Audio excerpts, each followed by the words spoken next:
তো আজকে আমি বানাবো হচ্ছে সেই ভাইরাল ছোলার ডালের লাড্ডুটা। এখানে ছোলার ডাল বেটে ভেজে নিয়েছি, এখানে ভাজা হচ্ছে, এখানে এরম ভাজা হয়েছে, এখানে আবার অরেঞ্জ ফুড কালার আছে, ভেজে নিয়ে তারপর গোড়াবো। তো এখানে আমার এই বড়াগুলো ভাজা সব হয়ে গেছে। এবার আমি কড়া ফাঁকা করে এবার বানিয়ে নেবো হচ্ছে আমার চিনির রসটা। তো আমি এখানে দেবো এই 1 কাপ চিনি, আর এখানে একটু জল। যতক্ষণ এখানে চিনির রসটা হচ্ছে ততক্ষণ আমি এইখানে মিক্সার বলে আমি এগুলো দিয়ে দিচ্ছি, দিয়ে আমি এগুলোকে পুরো মিক্সারে ব্লেন্ড করে নেবো।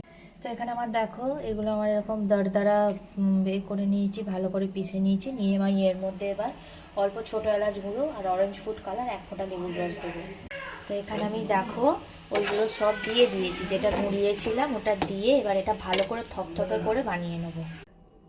এই দেখো এরকম করে পাকিয়ে পাকিয়ে নিয়ে নেবো। এর ওপর দিয়ে তোমরা ড্রাই ফ্রুটস দিয়ে দিতে পারো।